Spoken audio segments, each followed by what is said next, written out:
Hello everyone, আজ আমি আপনার সাথে শেয়ার করব আঙুরের একটা সুন্দর রেসিপি। ভিডিও ভালো লাগলে do like, comment, share and subscribe.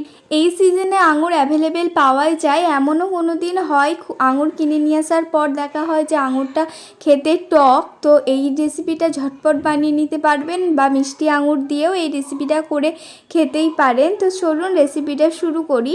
আঙুরের এই নতুন রেসিপিটা বানানোর জন্য আমি এখানে 250 গ্রাম মতো আঙুর নিয়ে নিয়েছি। আপনারা কম কি বেশি করে নিতে পারেন। আঙুরটাকে এক এক করে ডাল থেকে ছাড়িয়ে নিয়েছি। এবারে আঙুরটাকে খুব ভালোভাবে একটা বোলে নিয়ে জল দিয়ে ধুয়ে নেব। হালকা হাতে আঙুরগুলোকে একটু জলে ধুয়ে নিচ্ছি পরিষ্কার পরিচ্ছন্ন করে, তারপর একটা প্লেটে তুলে নিচ্ছি। এরপর উনানে কড়াই বসিয়ে দিয়েছি আর দিয়ে দিচ্ছি 1 টেবিল চামচ পরিমাণ 5 ফোড়ন, আর দিচ্ছি 1 টেবিল চামচ পরিমাণ গোটা জিরে। এবার শুকনো খোলায় এটাকে একটু নাড়াচাড়া করে নিয়ে শিল নোড়ায় বেটে মিহি গুঁড়ো করে নিচ্ছি। আঙুরের এই রেসিপিটা তৈরি করার জন্য এই মশলাটা কিন্তু প্রধান মশলা। এই মশলা না দিলে কিন্তু একদমই ভালো টেস্ট আসবে না।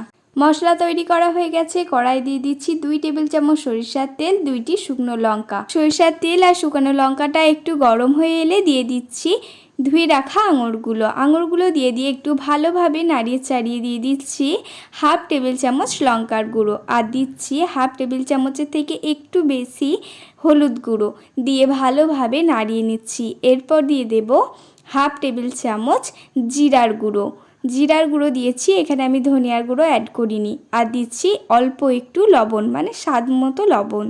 মশলার সাথে আঙুরটাকে আমি খুব ভালোভাবে মিক্স করে নিচ্ছি। হ্যাঁ, আজ আমি বানাতে চলেছি মশলা আঙুরের চাটনি। আঙুরটা আমি একটু ভালো করে নাড়িয়ে নিচ্ছি। এটা আমি নরম হওয়ার অপেক্ষায় আছি। দেখুন আমার অনেকটাই নরম হয়ে এসেছে। এবার দিয়ে দেব স্বাদ মতো চিনি। আমি এখানে 1/2 বাটি মতো চিনির ব্যবহার করেছি। যদি আঙুর খুব টক হয় তাহলে আপনারা চিনি বাড়িয়ে বা কমিয়ে নিতে পারেন। আঙুর যদি মিষ্টি হয় তাহলে অল্প চিনি দিলেও কিন্তু হবে।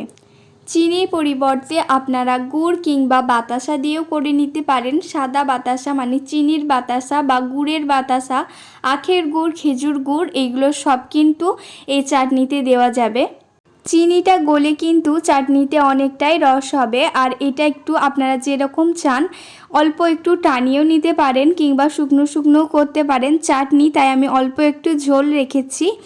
আর নামানোর সময় আমি যে মশলাটা করে রেখেছিলাম 5 ফোড়ন আর গোটা জিরে ভেজে, সেই মশলাটাই আমি এখানে দিয়ে একটু ভালোভাবে নাড়িয়ে চাড়িয়ে নিলেই তৈরি হয়ে যাবে।